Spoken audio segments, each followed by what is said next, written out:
Délivrez-vous est en tournée en France, à Paris, en Normandie. Mesdames et messieurs, bonsoir. C'est Délivrez-vous qui rentre chez vous. Pour le coup, nous sommes à Paris, nous sommes dans le 12e. Nous sommes chez une forte dame. Une dame qui travaille sur le profil des dames. Son dernier livre, Femme remarquable au 19e siècle, elle s'appelle Liselle Schiffer. Et elle reprend la psychanalyste Lou Andreas Salomé qui dit « Le monde ne te fera pas de cadeaux, crois-moi, si tu veux avoir une vie, vole-la ». Liselle, bienvenue à Délivrez-vous. Merci de me recevoir. Bienvenue à Paris. Ah bah oui, pour le coup. Pour le coup. Femme remarquable au 19e siècle. Moi, j'ai très envie, au départ, comme ça, de te demander, qu'est-ce qu'une femme ? Remarquable ou une femme en général ? Une femme en général, déjà. Eh bien écoute, c'est un être féminin, donc doué de caractère physique féminin, et après toutes les interprétations sont possibles à l'époque du genre. Hein, mais une femme, en tout cas celles auxquelles je m'intéresse, sont des femmes plutôt remarquables et malheureusement, beaucoup de femmes remarquables ont été occultées puisque la société mondiale, si je puis dire, c'est malheureusement universel, un phénomène universel, n'offre pas beaucoup, ça s'est beaucoup amélioré, mais pas encore suffisamment, de place aux femmes. Mais quand tu mets justement remarquable derrière, qu'est-ce que tu ajoutes à la féminité de ces femmes ? Qu'est-ce que l'adjectif apporte en plus ? Alors à la féminité, je ne sais pas. À la personnalité, en tout cas, j'espère une reconnaissance, une visibilité supérieure, quoi. Alors que, dans ce livre, ce sont des femmes qui sont déjà toutes connues, puisque tu ne les as pas nommées, mais donc il y a Joséphine de Beauharnais. Joséphine, il y a quand même Germaine de Staël, il y a Charlotte Brontë, il y a Victoria d'Angleterre. Absolument. Voilà. Et Caroline Otero qui est sur la couverture, j'y tiens beaucoup parce que je trouve qu'elle est très jolie. Et que, alors elle, c'est une prostituée. Et quelle posture pour le coup ? Tout à fait. Oui, elle est sur sa... Quel charme ! Elle est alanguie sur sa banquette. Et elle est remarquable aussi, bien que... Une invitation à l'érotisme. Complètement, oui. La belle Otero, c'était vraiment une invitation à l'érotisme. En même temps, c'était son image de marque, mais comme beaucoup de cocottes de l'époque et de grandes prostituées, elle-même n'aimait pas l'amour ni les hommes et avait eu une histoire violente et désespérée par rapport aux hommes. Donc c'est le cas de beaucoup de ces cocottes de l'époque. Alors, on va en venir, Liselle, à ces femmes remarquables. Oui. Mais avant, on va mettre le point vraiment sur toi comme femme remarquable. Oh là. On va dire ensemble qui est Liselle Schiffer. Si tu fermes tes yeux et tu dois voir ton enfance, qu'est-ce que tu vois ? Alors, mon enfance, c'est une enfance parisienne, assez solitaire, dans le 12e arrondissement, dans cet appartement, avec beaucoup de lectures, je vois beaucoup de livres. Avant même d'avoir su lire, j'avais des parents qui, pour le coup, m'ont beaucoup poussée à la lecture et qui me disaient les choses qu'on dit dans ces cas-là, mais qui sont réelles. Quand tu sauras lire, tu ne seras plus jamais seule, tu pourras déchiffrer le monde. Et donc, j'ai eu beaucoup de livres entre les mains avant de savoir lire, et c'est rigolo parce que je me souviens de ça. Et parfois j'en ai retrouvé après, adulte. J'ai par exemple récupéré des livres d'enfants que j'avais étant enfant et que je ne savais pas lire. Et c'est très drôle de redécouvrir avec évidemment le langage de la lecture. Donc c'est déjà une enfance avec des livres. Ouais. Et qui sont tes parents ? Qui sont mes parents ? Alors mes parents sont des Parisiens, l'un comme l'autre. Mon père est d'origine allemande, comme ça se voit sur les photos, je trouve, on le voit, bien qu'il soit né à Paris. Et mes parents, tu veux me faire parler de choses originales, si je puis dire, pour l'histoire familiale. Mes parents se sont connus 20 ans avant ma naissance, donc ce qui est quelque chose, je pense, de relativement rare, pendant la guerre. Le 22 août 1944, au moment de la libération de Paris, ils étaient tous les deux collaborateurs et ils ont été emprisonnés ensemble, puisqu'ils habitaient l'ouest parisien, et que dans ces périodes de révolution ou de fin de guerre, où en général on emprisonne les gens dans des lieux, de vastes lieux, et là, donc dans l'ouest parisien, on a mis une partie des collaborateurs dans les anciens studios, non, c'était pas les anciens studios à l'époque, c'était des studios de cinéma de Boulogne. Ouais. Alors, pour un Haïtien qui regarde là maintenant Délivrez-vous, lui dire collaborateur au temps de la guerre, la Deuxième Guerre mondiale, ça peut créer un petit flou. Alors, collaborateurs, c'est ceux qui collaboraient avec les Allemands et avec le gouvernement de Vichy du maréchal Pétain. et qui donc sont des traîtres. Évidemment, c'était pas comme ça que c'était considéré par les collaborateurs, et qui, une fois la libération arrivée, ont évidemment été soit jugés, soit tués. Alors là, c'est une situation très romantique, mais pour une cause qui ne l'est pas. C'est pour ça que moi, ça me gêne toujours d'en parler, parce que leur rencontre est très romantique, mais leur parcours ne l'était pas, puisque mon père était milicien. Alors les miliciens, c'était vraiment un corps paramilitaire, en fait, au service du maréchal Pétain. Et ma mère avait aussi été en Allemagne, travaillé pour la Luftwaffe, et puis revenue en France. Du côté, enfin c'était vraiment des lepénistes, lapsus révélateur, je suis un petit peu en avance, des pétainistes, comme une grande partie de la droite et de la bourgeoisie française. Mon grand-père était croix de feu aussi avant, donc les croix de feu, c'est les anciens combattants de la guerre de 14, très à droite, avec des idées de droite, royalistes, voilà. Mais ça, c'est assez classique. Alors après, tous les royalistes et tous les croix de feu ne sont pas devenus collaborateurs, mais donc j'ai été élevée effectivement dans cette ambiance, puisque je suis née 20 ans après. Est-ce que l'ambiance était nazie? L'ambiance était collabo, moi je dirais. Donc oui, la plupart de mes amis, des parents de mes amis, des amis de mes parents, avaient les mêmes parcours politiques, parce que quand on est dans des histoires politiques aussi fortes, après les gens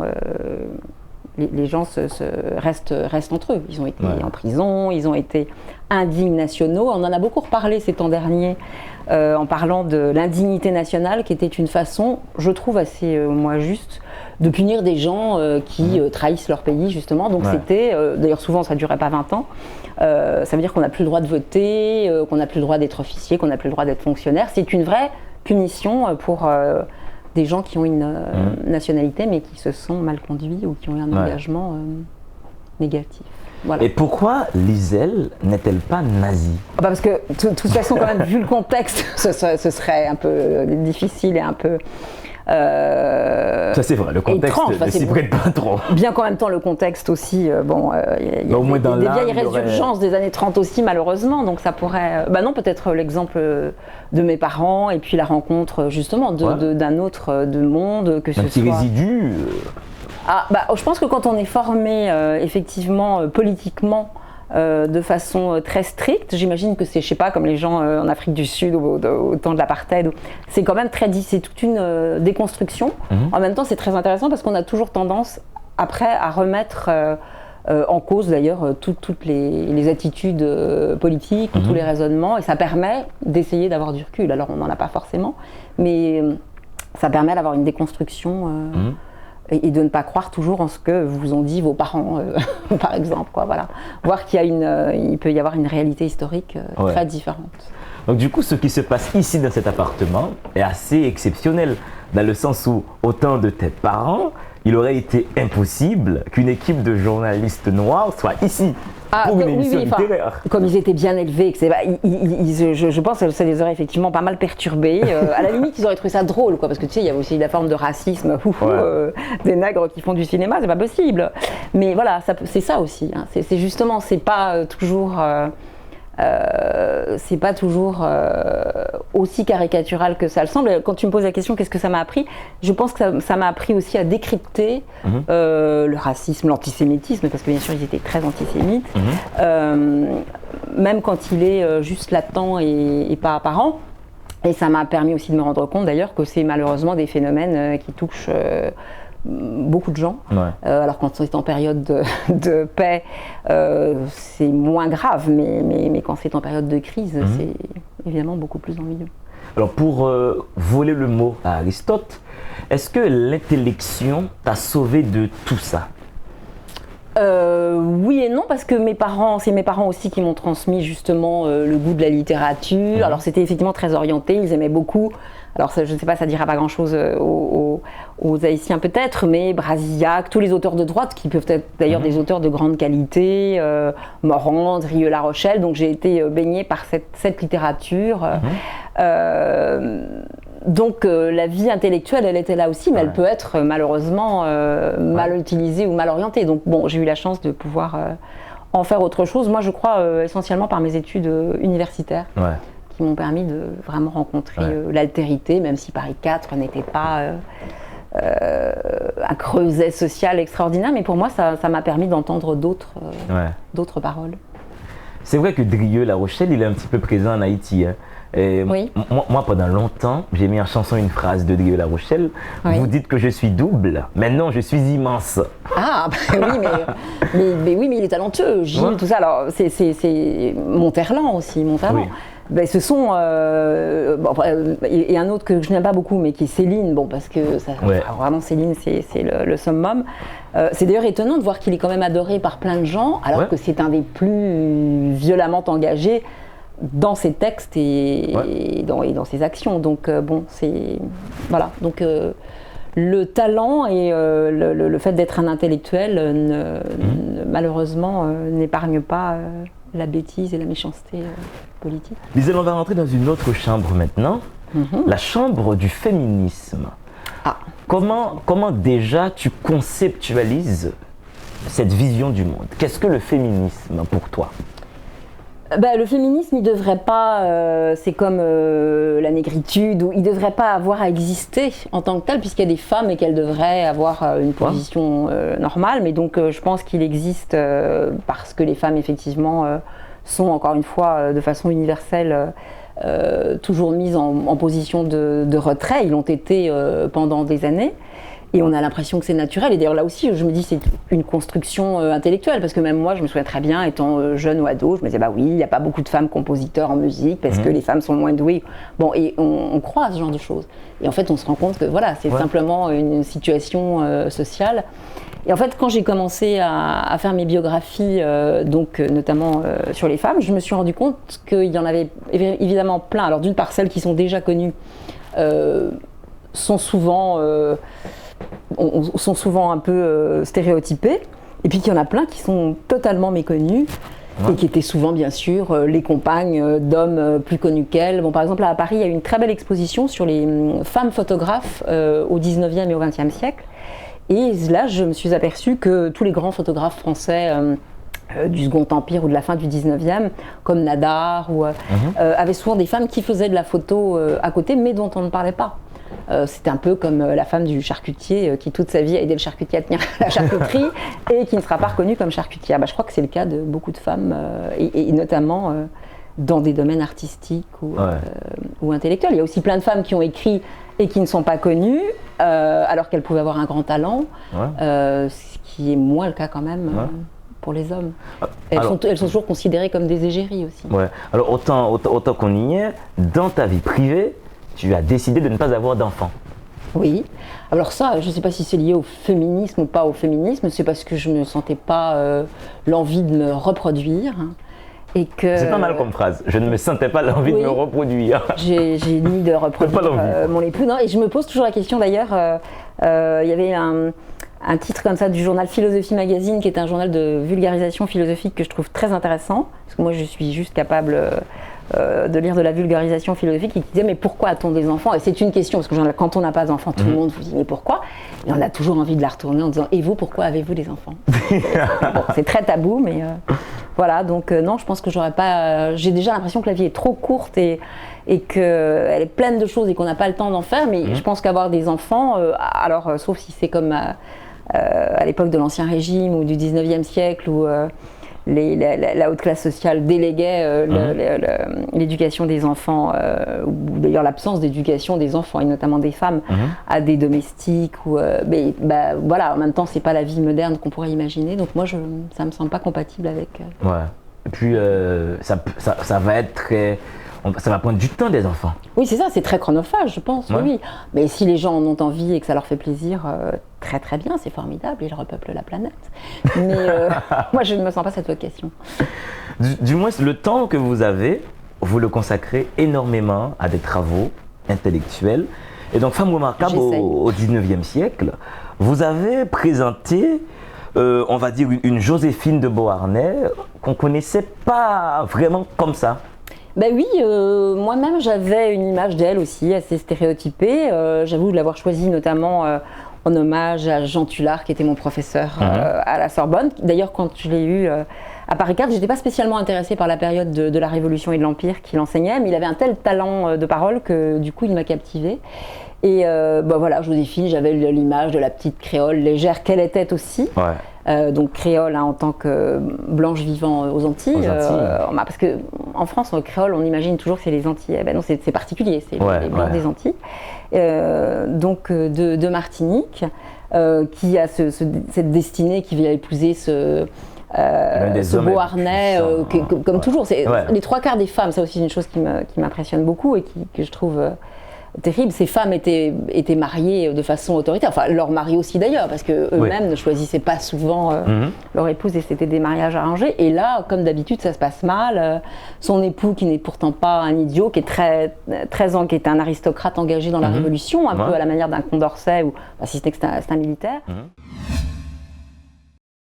Si des gens écrivent, c'est parce que le monde est un acte de langage. La langue humaine est un outil de signifiance, de délivrance. Écrire, c'est dire. Dire, c'est soumettre la vie aux possibilités de l'intelligence. C'est faire du réel un lieu connu et fragile. La lecture est cette expérience qui nous permet de plier l'univers pour le mettre dans notre poche. Mesdames et messieurs, c'est à partir du mot qu'on fait de la réalité un fait d'esprit. C'est à partir du verbe que la vie devient une denrée émotionnelle. Sur ces entrefaites, la télévision Caraïbe a le plaisir de vous présenter Délivrez-vous, une émission du livre, une émission pour le livre, une émission par le livre. Allez, il y aura assez de bonheur pour tout le monde. Délivrez-vous, délivrez-vous.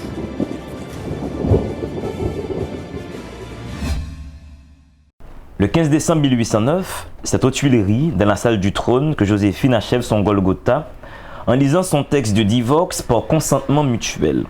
Les larmes l'empêchent de poursuivre et c'est un haut fonctionnaire qui le fait pour elle. La dissolution de mon mariage ne changera rien au sentiment de mon cœur. L'empereur aura toujours en moi sa meilleure amie. Je sais combien cet acte, commandé par la politique et par de si grands intérêts, a froissé son cœur. Mais l'un et l'autre, nous sommes glorieux du sacrifice que nous faisons au bien de la patrie.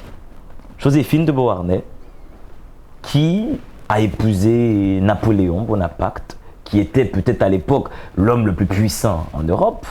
Mais on comprend avec vous, disait-elle, que l'aristocrate qui était Joséphine n'aimait pas Napoléon Bonaparte, cette masse de puissance. Disons qu'elle l'aimait bien, mais elle n'était pas follement amoureuse de lui, et puis qu'elle avait effectivement envie de se recaser. Il lui fallait un protecteur, parce que c'est ça aussi qui m'a frappée. Elle avait des enfants et tout. Voilà, elle avait 2 enfants, et elle s'est retrouvée, alors que c'était effectivement une aristocrate créole avec des propriétés en Martinique, elle s'est retrouvée,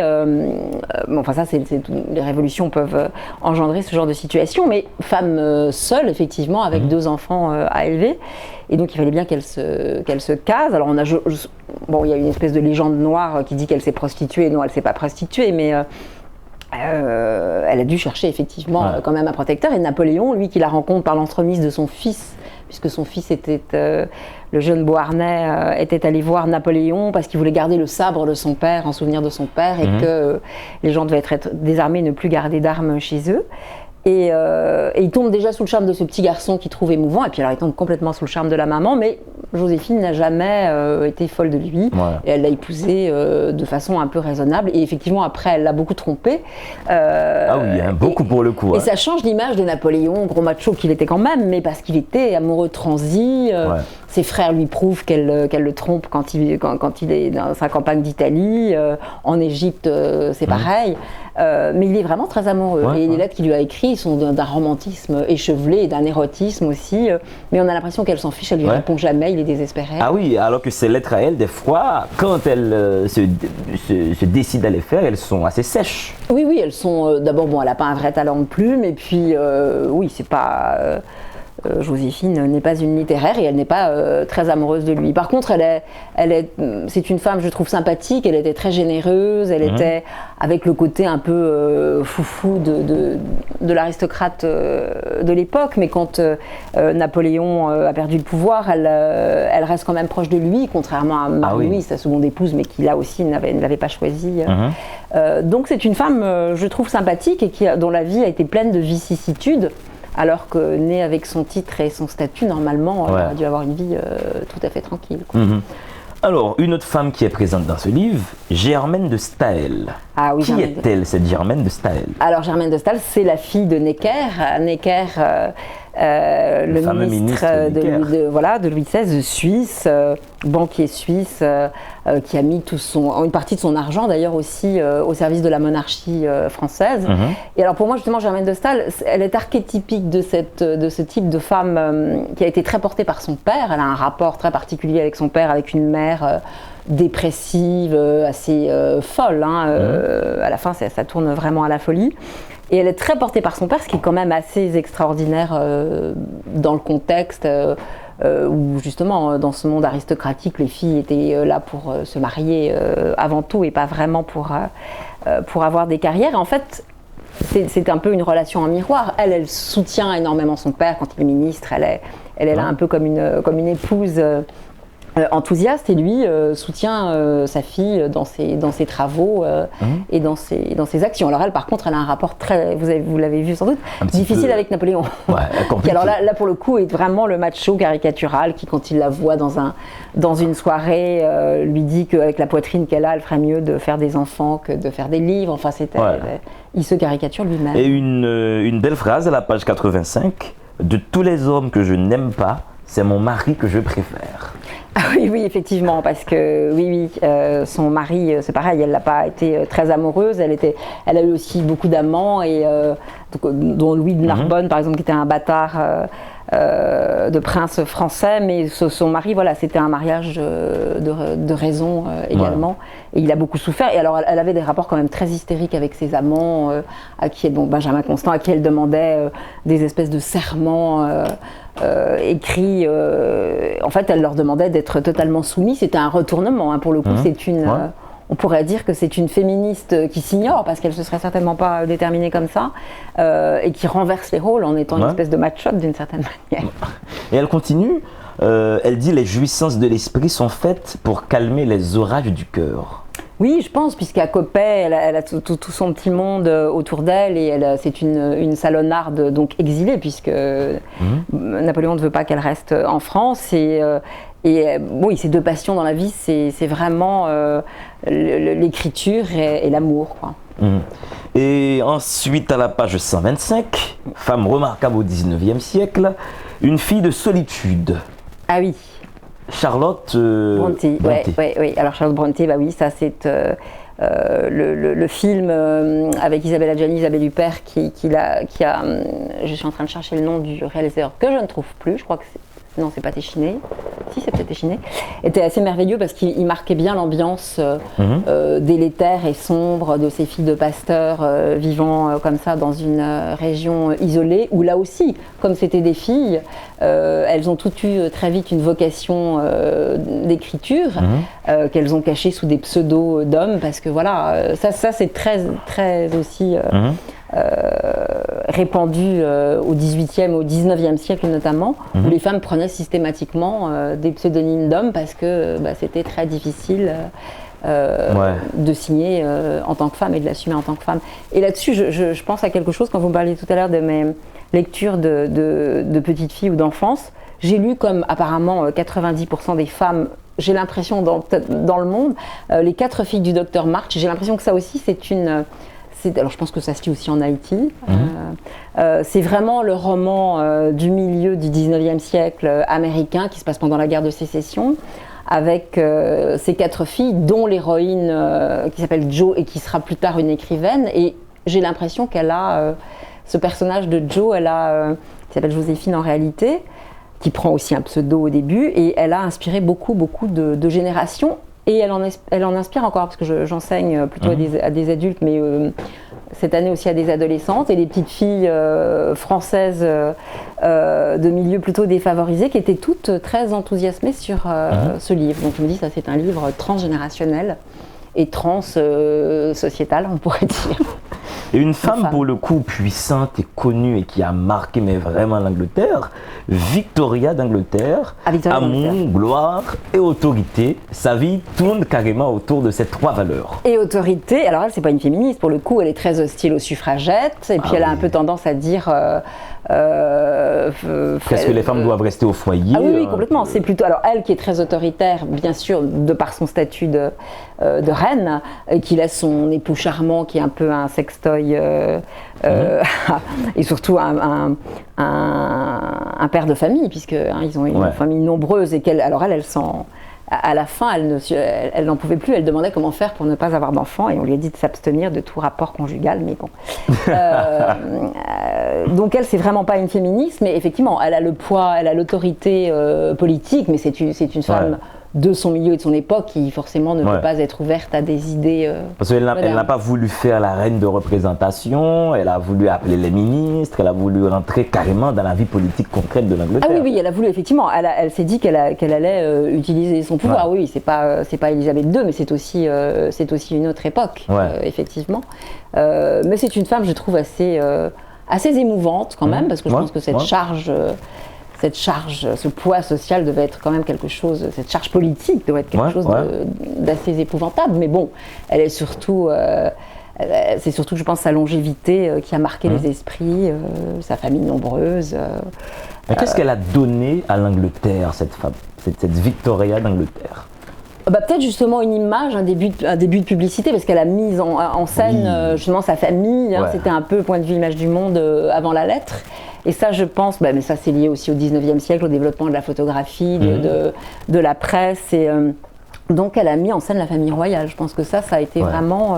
Oui, il y avait des séances de photographie et tout, toute la famille était là. Et la famille monarchique anglaise, maintenant, a un peu gardé cette habitude. Tout à fait, oui. Le prince William, il aime bien faire des petites photos. Je pense que maintenant, c'est toutes les familles... Oui, les enfants, les bébés, tout le monde est en photo. Mais toutes les familles royales, européennes ou extra-européennes, sont prises par cette façon de faire. Et même toutes les familles, d'ailleurs, avec les selfies, les gens se mettent en scène partout. La mise en scène, c'est vraiment le maître mot du 21e siècle, me semble-t-il. Et si on quitte maintenant l'univers de la reine d'Angleterre, Victoria, on va voir une femme qui est peut-être votre préférée, Caroline. Oui, c'est vrai, Caroline Otero. Dompteuse d'hommes et croqueuse de diamants. Oui, c'est pas ma préférée. Elle y allait fort. Hein? Ma préférée, je pense que c'est Germaine de Stalmay. Elle est très émouvante, Caroline Otero, bien qu'au quotidien, je pense qu'elle était assez. Et c'est elle que voici là. C'est elle, oui. Elle est vraiment jolie comme un cœur. Elle a une beauté, je trouve, très moderne encore. Elle a fini vieille dame ruinée à Nice, seule dans son hôtel. Dans son petit hôtel miteux, comme beaucoup de ses cocottes. Et alors justement, ça prépare la suite que je suis en train d'écrire sur une féministe sous Napoléon III, parce que j'ai toujours été fascinée, effectivement, par cette époque de la fin du 19e siècle, où il y a eu d'un seul coup une mode chez les aristocrates et les grands bourgeois de financer des cocottes, comme dans le roman d'Émile Zola, Nana. Et de se ruiner parfois pour elle ou de se suicider pour elle. Alors Caroline Otero, elle était appelée la sirène des suicides parce que plusieurs hommes se sont suicidés pour elle parce qu'elle les abandonnait une fois qu'elle les avait ruinés. Il y a un moment, je trouve amusant et terrible, où elle rencontre Colette, l'écrivaine Colette. Elle lui donne des leçons de vie comme ça et elle dit à Colette, oui, il y a un moment avec son accent espagnol, puisqu'elle avait un accent espagnol, il y a un moment où l'homme pousse un cri ou quand tu serres bien, alors Colette pense à une transe amoureuse, elle lui dit c'est quand tu lui serres bien les poignets pour qu'il te jette tout son argent. Donc c'est pas vraiment la même vision du monde. Dès mon enfance, j'ai été habitué à voir tous les passants prendre en me regardant une expression de désir sensuel. Les femmes hypocrites s'en indignent. J'ai eu la faiblesse de considérer cela comme un hommage. Est-ce donc méprisable d'être la fleur que l'on respire ou le fruit que l'on convoite? L'existence ardente et tumultueuse n'est-elle pas le secret des médiocres vies bourgeoises? Alors, c'est Caroline qui prend la parole et elle a toujours eu ce sentiment d'être une femme charmante. Et elle s'y est bien plu dans ce rôle-là, la femme aimée, la femme adulée. Ah oui, c'est sûr. Enfin, au tout début, non, puisqu'elle est une petite fille pauvre, violée, comme beaucoup de petites paysannes dans ces circonstances. Après, elle vit avec un maquereau qui la prostitue. Donc, c'est après. De toute façon, elle a écrit ses mémoires avec quelqu'un, parce que c'est pas du tout une intello et elle aurait pas pu les écrire seule. Donc, elle a aussi reconstruit son image. Mais effectivement, je pense que de toute façon, c'était le cas de pas mal de courtisanes de l'époque. Elle est passée d'une situation tellement basse à une situation haute, qui d'ailleurs à mon avis serait difficile aujourd'hui. On a des Loana ou des Aya mais c'est pas la même chose. Je pense que des hommes ne se suicideraient pas pour elle. C'était vraiment une époque, et je trouve que ce serait intéressant de voir d'ailleurs pourquoi les hommes avaient ces attitudes. C'était une espèce aussi de frime et de défis qui se lançaient, enfin de défis qui pouvaient aller jusqu'à la mort. Je pense que maintenant ils l'ont remplacé par d'autres choses. Donc après, elle s'est construite effectivement cette image d'icône adorée par tous les hommes qui rêvaient tous de se ruiner pour elle. Et sinon, sa profession officielle, c'est danseuse. Danseuse espagnole. Danseuse espagnole, parce qu'elle était effectivement de Galice et qu'elle dansait. Mais bon, beaucoup d'entre elles avaient des rôles de comédiennes, en général de mauvaises comédiennes, et de prostituées de haut niveau à un certain moment. Toujours pareil, là je suis en train de relire le Nana de Zola justement pour un prochain livre. Certains hommes bien sûr montaient leurs tarifs en demandant qu'elle leur reste totalement fidèle, mais en général elle ne restait pas très longtemps fidèle. Donc, et madame a été à New York. Elle a été à New York. Les milliardaires sont arrivés. Ont tous craqué. Et là aussi, elle avait à l'époque un amant qui la mettait en scène. Donc là aussi, il y a cette espèce de mise en scène. Elle arrive par bateau. Tous les journalistes sont prévenus comme une star. Vraiment, effectivement, c'est le début du star system d'une certaine manière. Et ça, je pense qu'effectivement, elles adoraient. Mais en même temps, une fois qu'elles perdent, leur jeunesse aussi physique, ça joue beaucoup. Mais parce que toutes ne savent pas se ranger, et beaucoup de ces cocottes de l'époque, pas toutes mais beaucoup, en fait sombrent dans la pauvreté et dans l'oubli. Même quand elles ont eu des sommes extraordinaires, l'empereur du Japon lui a offert une île, alors là aussi elle répond de façon très légère, une île, mais qu'est-ce que je vais faire d'une île? Elle aurait pu la revendre. Bon, finalement tout ça disparaît.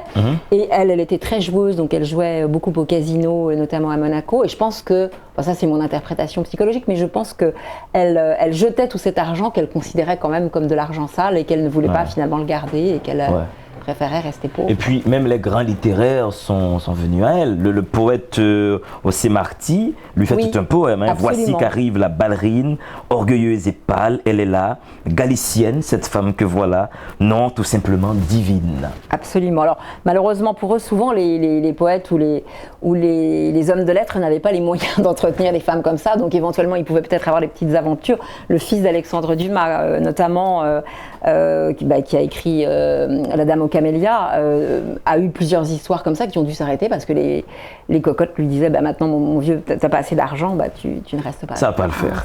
Mesdames et messieurs, femme remarquable au 19e siècle, Liselle Schiffer, un livre qu'il faut consommer en toute féminité. Un livre qu'il faut consommer dans un esprit ouvert sur les droits de la femme, sur l'émancipation de la femme. Le temps de la deuxième pause. Délivrez-vous à Paris, dans le 12e, avec une femme qui travaille sur les femmes, avec une femme qui nous reçoit dans ses appartements à Paris, dans le 12e.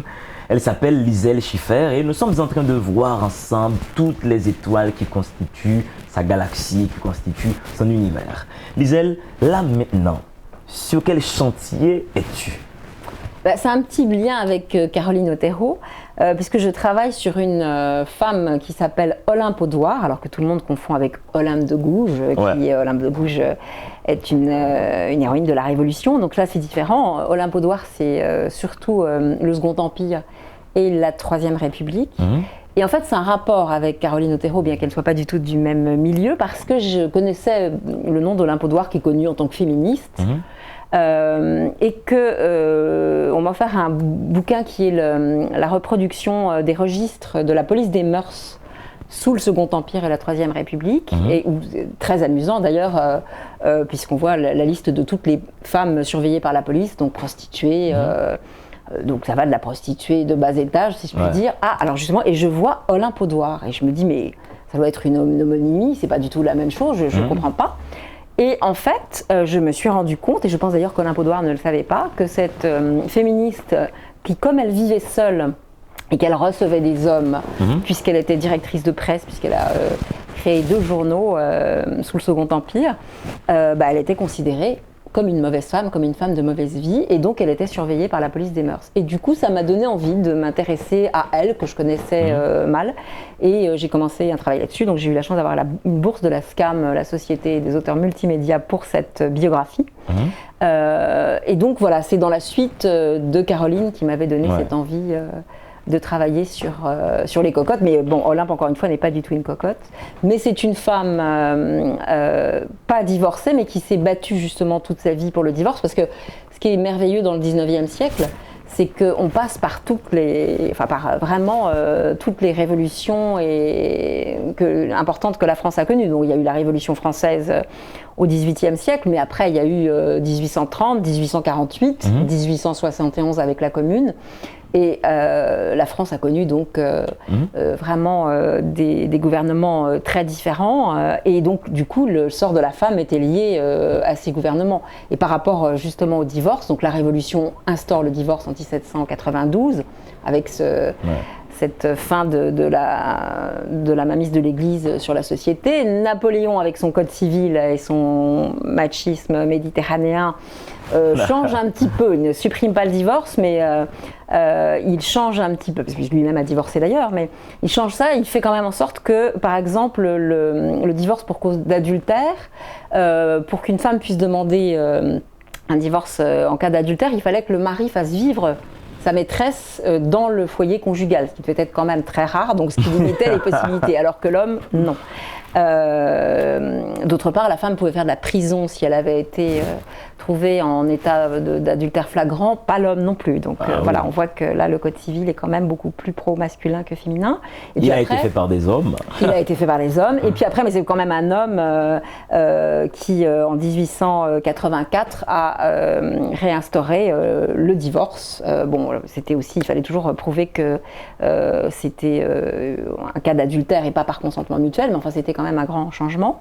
Et donc Olympe Audouard, comme beaucoup de ses contemporaines, faisant partie de la petite noblesse de province, elle était du Sud, près d'Apt, a été mal mariée, et donc son mari l'a trompée allègrement avec des cocottes, enfin, les choses standards du statut de la grande bourgeoise du 19e siècle. Et donc du coup elle s'est séparée de lui, elle a demandé une séparation, comme l'avait fait d'ailleurs aussi Joséphine de Beauharnais, dans un premier temps. Après elle a retrouvé son mari une fois en prison, mais ils s'étaient séparés et tout de même en justice. Et elle a combattu du coup pour que le divorce soit réintroduit en France. Mais c'est une féministe qui n'est pas une féministe égalitariste, parce qu'il y avait justement différents courants.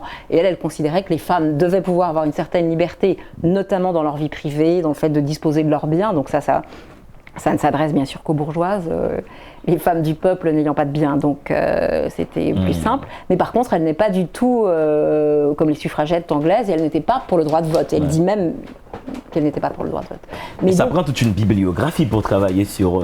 c'est un boulot passionnant et merveilleux, parce qu'il faut relire ou lire tous les auteurs de l'époque qu'elle a fréquentés, puisque donc Olympe Audouard était quand même une femme libre, et à partir du moment où elle est venue à Paris, elle a fondé 2 journaux, le premier qui s'appelait Le Papillon et l'autre Le Cosmopolite, et elle a été très aidée par Victor Hugo, par Alexandre Dumas, dont elle a été la maîtresse, et sans doute de Victor Hugo aussi. Et donc voilà, donc il faut relire les mémoires de tout le monde, et ça me donne d'ailleurs plein d'autres idées, ça me fait découvrir plein d'autres femmes intéressantes et hommes intéressants aussi. Mais c'est très intéressant. Du Second Empire. Mais Liselle, pour mon téléspectateur moyen qui ne serait pas féru d'histoire, c'est quoi le Second Empire ? Le Second Empire, eh bien en fait, on retrouve, comme quoi tout est lié en histoire, on retrouve Joséphine de Beauharnais.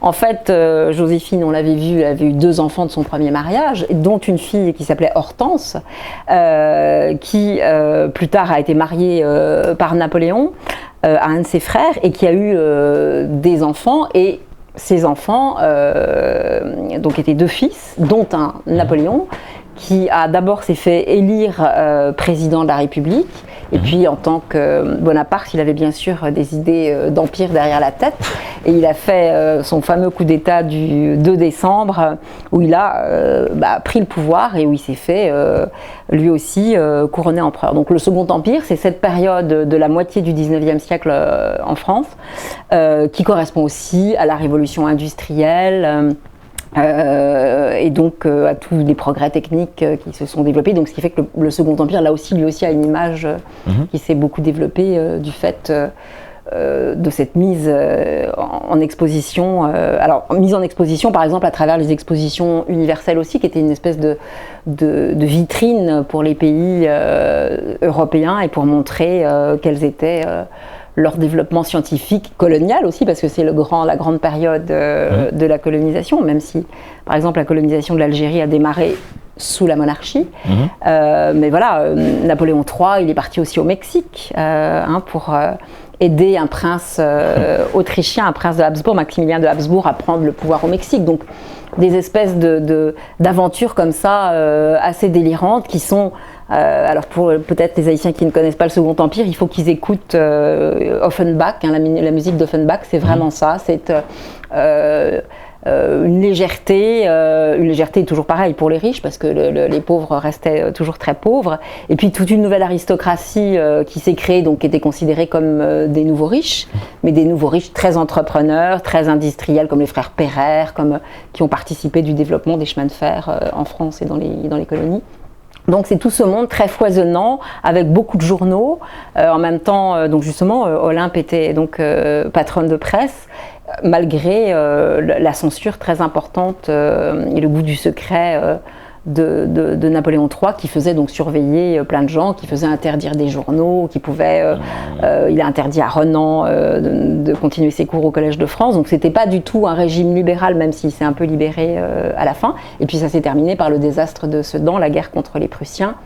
Et d'un seul coup, ce Second Empire qui semblait très fort, très bien assis et très sûr de lui, très brillant comme une opérette, un opéra bouffe d'Offenbach, il s'est écroulé d'un seul coup avec cette guerre perdue. Et là, la République est revenue. Et là, la République n'est plus jusqu'ici... pour l'instant, est restée. Voilà, je tenais absolument à ce que vous ayez ce petit coup d'histoire. Comme ça, vous savez de quoi nous parlons quand nous parlons du Second Empire. Et là, nous sommes, sinon, Liselle, devant ta bibliothèque. Oui. Voilà, nous avons là beaucoup d'horizons, nous avons là beaucoup de trous noirs, beaucoup de trous de verre, nous avons beaucoup d'étoiles. Tout est là et qui peuple ta vie intellectuelle. Quels sont les grands quartiers de cette bibliothèque? Alors, il y a plusieurs quartiers. Alors, si on commence par la gauche ou Par la gauche, ouais, par exemple. Alors là-bas, il y a toute la littérature. Alors, c'est d'ailleurs très drôle parce qu'effectivement, on me faisait remarquer que pour une féministe, j'avais tendance à séparer les gens, parce que là, j'ai mis les hommes, la littérature écrite par les hommes. Donc là, je vois Maurice Genevoix. Voilà. Ensuite, il y a les biographies d'hommes. Daniel Halévy, Victor Hugo, là par exemple, mais aussi des plus contemporains comme Truffaut. Après, biographie de femmes, donc là ça prend beaucoup plus de place, tout de suite, de façon toujours chronologique. Donc bon, je ne suis pas vraiment médiéviste, donc ça démarre plutôt au XVIIIe siècle. Vous voyez, Sophie de Condorcet, Charlotte Corday. Comme j'ai la chance de faire des conférences sur des femmes célèbres, j'ai fait une conférence sur Charlotte Corday dans un château dans le Calvados, où il y a une chapelle classée où elle venait prier, château d'Ailly, à Bernières-d'Ailly. Les Sœurs Brontë, par exemple, la Comtesse de Ségur. Voilà, ça c'est les bios de femmes. Après, c'est tout ce qui est la littérature, alors soit autour des femmes, comme par exemple La Garçonne de Victor Marguerite, sur les années folles où les femmes, après la guerre, avaient remplacé les hommes partis au front et avaient envie de continuer à être libérées. Et puis, donc, les histoires un peu sociologiques sur les femmes, les écrits féministes d'hommes ou antiféministes d'ailleurs, et puis la littérature de femmes comme Colette, Benoît de Grout, beaucoup de... voilà. Après, c'est l'histoire pure, alors plus l'histoire générale, si je puis dire, avec des hommes, Haussmann, Disraeli, Condorcet. Et puis là, c'est l'Afrique, parce que j'avais eu la chance de pouvoir faire un livre, d'aider un auteur anglophone, Benjamin Séné, rwandais, sur le Rwanda. Et du coup, je me suis beaucoup intéressée à l'Afrique, parce que c'est aussi lié à la colonisation au XIXe siècle, puisque, comme on le sait, c'est après la conférence de Berlin que l'Afrique a été entre les mains des Européens. Et pour le coup, une petite blague a été faite suite a été faite à monsieur votre père. Ah oui, oui, je l'ai mis devant lui. Il est dans la cellule des livres sur l'Afrique. Il est dans les Africains. En même temps, il est avec une belle africaine, là, donc il devrait être content. Et je lui ai mis une brève histoire de l'esclavage. Donc là, il a l'air très fâché, d'ailleurs. Il a sa tête de Bavarois fâché. Mais oui, puis il a les dernières nouvelles du colonialisme. Oui, mais effectivement, il est là aussi avec sa mère, sa grand-mère, donc il est toujours en bonne compagnie. Et là, à côté, qu'est-ce que nous avons? Quelle catégorie de livres? Alors là, il y a les livres de pure sociologie, histoire de la vie privée, histoire du suicide. Ça, par contre, ce sont mes livres d'enfance. Donc, il doit y avoir les 4 filles du docteur March. Ça, c'est l'enfance. C'est beaucoup de livres que j'ai retrouvés ici. Le prix aussi de gymnastique de mon grand-père, qu'on voit en photo. Parce que c'était mon grand-père était très paresseux, apparemment, avait beaucoup de mauvais résultats à l'école. Donc, je trouve que c'est très drôle de voir la photo où il a l'air d'un petit garçon très sérieux, qu'il était quand même à la fin du 19e siècle, et puis juste son prix de gymnastique. Et puis après, donc là, sociaux. Et puis en bas, c'est ce qu'on appelle les beaux livres, et beaucoup de beaux livres, donc sur la mode notamment, parce que j'ai eu la chance. Un livre qui a pour titre Décolleté. Oui, Décolleté, oui, parce que le mien étant généreux, du coup, une amie a pensé qu'il fallait que j'ai d'autres références, peut-être pour varier mes décolletés. Beaucoup de choses sur la mode, puisque j'ai travaillé pour le musée de la mode, le musée Galliera. C'est d'ailleurs comme ça que j'ai commencé à écrire. J'avais écrit un livre sur les accessoires de mode et un autre sur l'histoire du livre, et j'avais fait le catalogue de l'exposition Van Cleef & Arpels, les bijoux, qui était une très belle exposition au musée Galliera, la duchesse de Galliera, voilà encore une femme remarquable dont on ne parle pas assez. Suffisamment, ouais. Donc oui, dans la bibliothèque, et puis je prends aussi beaucoup de livres à la bibliothèque de romans contemporains que je n'achète pas forcément, parce que sinon on n'arrêterait plus, là, on est mangé. On est mangé par les livres. Et des accidents peuvent quand même arriver, Lizelle. Oui. Si ta bibliothèque prend feu, que tu dois sauver 3 titres. 3 titres. Quels sont ces 3 titres que tu prends avec toi? Alors, en dehors des 4 filles du docteur March qui me rappelleraient mon enfance, il y a par rapport justement à mes recherches, et parce que c'est le 19e siècle, il y a c'est pas un titre, mais c'est les Rougon-Macquart d'Émile Zola, parce que cette saga vraiment d'une histoire naturelle et sociale sous le Second Empire, justement, qui a été écrit, en tout cas publié après le Second Empire, me semble d'une richesse aussi bien de langue, parce que c'est quand même, quand on relit Le Ventre de Paris, je crois que c'est un de mes préférés, sur les halles et toutes ces descriptions de nourriture parfaitement jouissives et superbes. Voilà, donc j'ai l'impression que je le relis, je l'ai lu d'abord comme une lectrice classique, et maintenant je le relis dans le cadre de mes recherches historiques. Pour le travail. Voilà, et c'est passionnant. Et beaucoup de critiques littéraires sentent l'odeur de la comédie humaine de Balzac dans les Rougon-Macquart. Est-ce que tu as ce sentiment aussi? Écoute, oui, j'ai lu peu de Balzac d'ailleurs, mais en tout cas, Émile Zola, lui, s'y référait très clairement. Carrément. Donc oui, je pense que c'est vraiment un héritier direct. Donc ça, je crois que je ne m'en lasserai jamais. Donc ça, je prendrai mes Rougon-Macquart. Du coup, c'est vraiment triché. Les Rougon-Macquart, c'est au moins 20 livres que tu sauves. Voilà, mais je les prendrai en Pléiade, j'en ai en Pléiade, c'est plus petit, donc... Et quel deuxième titre tu sauverais? Alors le deuxième titre, il est là, c'est, alors justement, même si j'aime beaucoup Victor Hugo, Jean Hugo, son petit-fils, plus méconnu, même si en ce moment il y a une très belle exposition à la maison de Victor Hugo, où on voit tous les Hugo. Et Jean Hugo, il a donc, il a écrit, mais il a été surtout peintre, artiste, il a fréquenté tout le gratin des années folles après la Première Guerre mondiale. Mais je trouve surtout que son témoignage sur la Première Guerre mondiale, donc la guerre de 14, est extrêmement émouvant. Et bon, il y a eu les croix de feu, il y a eu plein de choses, les croix de bois, pardon, décidément les croix de feu. Il y a eu beaucoup de, il y a eu à l'Ouest rien de nouveau, de remarques du côté allemand. Mais je trouve que c'est très très beau. Alors je ne sais pas, peut-être que je peux en lire un petit extrait. C'est bien de partager ça. Mes lunettes de femme littéraire qui essaye d'être remarquable, avec Marie Hugo, voilà, qui est peintre d'ailleurs et qui est aussi qui est la fille de Jean. Alors voilà, je trouve ça très impressionnant. Donc il écrit du ravin de la mort, où nous avions passé 5 jours, on nous fit monter un peu à l'avant, dans des tranchées creusées derrière le bois de la Cayette. Le lendemain, l'ennemi donna l'assaut dans l'après-midi. L'attaque fut repoussée à coups de grenades par les troupes de première ligne.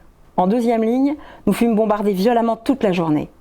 J'étais couché dans ma niche, creusée dans la paroi de la tranchée. Les obus tombaient tout autour de nous. L'air était plein de fumée. Nous avions soif. Nous n'avions plus ni eau ni vin. Où étaient nos combats de l'an dernier, cette guerre de jadis? Où étaient les képis et les sabres, l'herbe verte et les pivoines de l'Artois, les obus qui jouaient de la guitare et les balles qui chantaient la nuit? Vers 10 heures du soir, nous avions si grand soif que je décidai de descendre à l'étang de Vaux avec un de mes soldats pour chercher de l'eau. La piste avait été trouée par un obus au moment où passaient 3 hommes de corvée qui revenaient du ravitaillement. Ils étaient restés pétrifiés sur les bords de l'entonnoir avec leur chargement de vivres. L'un d'eux était assis, calé par ses musettes, pleines, ouvert en deux, du nez au ventre. Dans l'eau verdâtre de l'étang, éclairée par la lune, des cadavres allemands baignaient la bouche ouverte et le ventre ballonné. Nous remplîmes plusieurs bidons de cette eau et nous pûmes boire à notre soif. L'alcool de menthe atténuait un peu le goût de vase et de pourriture. Et je trouve que ça, c'est vraiment le petit-fils de Hugo. Hein. Oui, complètement. En même temps, il a une écriture plus sèche que son ancêtre, mais je trouve qu'elle est très belle et vraiment, donc il raconte comme ça plein d'histoires de morts dans les tranchées, très très impressionnant. Et le 3e titre, ce serait quoi? Alors le 3e titre, parce qu'en plus je me disais, j'ai fait que des choses franco-françaises, alors ça reste quand même franco-français, mais c'est contemporain, là, c'est pas l'ancien. C'est un auteur qu'en plus j'ai eu la chance de rencontrer il y a peu, et qui s'appelle Omar Ben Lala, qui est, comme son nom l'indique, d'origine algérienne, et qui a écrit un premier roman dans la collection de Rosan Vallon, qui est une collection où les gens, aussi bien Annie Ernaux, aussi bien des gens connus que de parfaits inconnus, font des récits de vie. Et lui, ça s'appelle La Barbe parce que, étonnamment, ce monsieur qui n'a plus de barbe aujourd'hui, ou une barbe à l'italienne assez discrète, a été un des premiers, je dirais, intégristes musulmans dans les années 90, à l'époque il n'y en avait pas beaucoup. Et donc il raconte dans ce livre, avec beaucoup d'humour sur lui-même et de recul, sur un sujet qui est grave et qui, à l'heure actuelle, nous touche de façon intense, oui, absolument. Mais il le raconte très bien, et donc il raconte c'est un petit gars de Ménilmontant. Alors un petit gars de Ménilmontant, on voit Jean Gabin ou des choses comme ça, je ne sais pas si les Haïtiens voient exactement, mais on ne voit pas Omar Ben Lala, et en fait, c'était un garçon donc d'origine émigrée qui était en train de virer l'ascar et qui traînait dans la rue toute la journée avec ses copains dealers, et qui avait arrêté l'école en 3e et qui donc du coup n'a pas été frotté de culture, c'est quand même dommage parce qu'en même temps il en avait la possibilité, et qui s'est tourné comme beaucoup d'entre eux vers la mosquée. Et la mosquée, ça lui a semblé un lieu de tranquillité et de culture qu'il n'avait pas trouvé ailleurs. Et voilà, et donc il s'est laissé pousser la barbe, et bien évidemment le fait de se laisser pousser la barbe avec déjà son physique a apporté plein d'attitudes différentes autour de lui, et il s'est engagé vraiment, il est parti au Pakistan, et bien sûr il en est revenu, il est plus du tout comme ça, mais je trouve que ce témoignage est intéressant parce que d'abord il analyse les causes, pourquoi est-ce qu'on peut basculer dans ce genre d'attitude. Ah oui. C'est souvent lié à une pauvreté, un manque une pauvreté intellectuelle, si je puis dire, qu'il est allé rechercher ailleurs. Un problème d'image aussi de soi, un problème identitaire certainement, et puis ça montre qu'on peut en revenir et s'en sortir. Et là il va publier un roman, cette fois-ci aux éditions de l'Aube, qui va paraître maintenant, qui s'appelle L'Effraction. Mesdames et messieurs, sur le plateau Délivrez-vous, il a fait donc un temps Liselle Schiffer, un temps remarquable pour une femme remarquable qui a fait un livre, qui a fait plusieurs livres, dont le dernier est Femme remarquable au 19e siècle. Un texte que je vous invite à lire avec appétit, dans un esprit d'ouverture, dans un esprit qui met en avant le droit des femmes, la liberté des femmes. Liselle, merci beaucoup de nous avoir reçus dans ton univers. Merci de nous avoir présenté toute cette bibliothèque, cet univers si riche en culture. Mais merci à toi et à vous. J'étais ravie de vous recevoir, et j'espère que les femmes et hommes remarquables d'Haïti seront intéressés par ces thèmes. Mesdames et messieurs, merci d'avoir suivi ce programme. Merci encore à Liselle. Merci aux 2 caméramans qui sont avec moi. Merci à Jimmy, Jean-Baptiste. Merci à Guito, Jean-Baptiste. Merci à vous de suivre ce programme. C'est grâce à vous que ça existe. Votre intelligence, c'est un feu qu'il faut toujours charbonner. Restez dans le bonheur. Dites de temps en temps, gardons le bonheur. Et dans le monde